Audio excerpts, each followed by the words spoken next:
যিটো জেগাত মানে বস্তুটো ওলাইছে সেই ডুবিটোতে আমি মাছ মাৰিছিলোঁ খেৱালি জাল। জালখন মই মাৰিছিলোঁ আৰু মোৰ সেয়া ভতিজা ল'ৰা হয়। তেওঁ জালখন মানে পাথৰত লাগি ধৰাৰ কাৰণে তেখেতক উঠাই আনিবলৈ ক'লোঁ। তেওঁ উঠাবলৈ যাওঁতে নামি যাওঁতে ভৰিত মানে বস্তা এটা নিচিনা অনুমান কৰিলে। তাতে বোলে বস্তা এটা পাইছোঁ বৰ্তা, বোলো যি হওক উঠাই লৈ আছোন জালখন এৰুৱাই।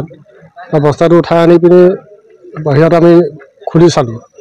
খুলি চাওঁতে এটা পাথৰ ওলাইছে, ভিতৰত এটা পলিথিন, তাৰ ওপৰত এটা বস্তা, আৰু পলিথিনটো খুলি দিয়াৰ লগে লগে সেই বস্তুটো ওলাইছে। মানে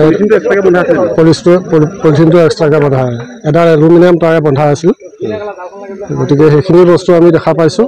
লগে লগে আমি প্ৰশাসনক খবৰ কৰিছোঁ, তেখেতলোকে আহি বিধৰ ব্যৱস্থা কৰিছে। এতিয়া আমি সিমানখিনিয়ে জানো আৰু ইয়াৰখিনি মোৰ 2 নং বাটবাৰী ৰমণী শইকীয়া।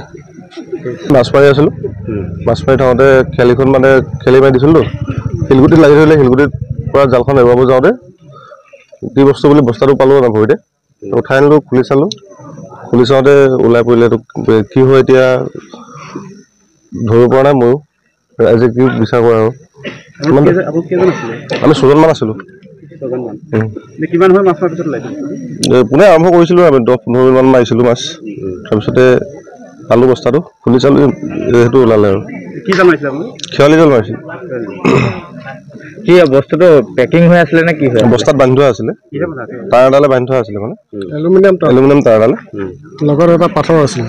শিলগুটিটা সোমাই শিলগুটিটা ভৰাই থোৱা আছিলে। ব্ৰাছ চাছ কৰি ওলাইছে, ইমানটো ধৰিব পৰা নাই বাৰু। জেগাডোখৰ নাম আপোনাৰ কি?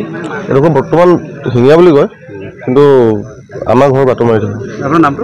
মোৰ নামটো বুলবুল শইকীয়া। যিকেইটা বস্তু দেখিছোঁ সেইকেইটা আমাৰ নহয়। তাবিজ নিপিন্ধে তেওঁ, তাবিজ এটা আছে, আৰু তেলৰ বটলটোও নহয়, আৰু ব্ৰাছডাল আছে, ব্ৰাছডালো নহয়।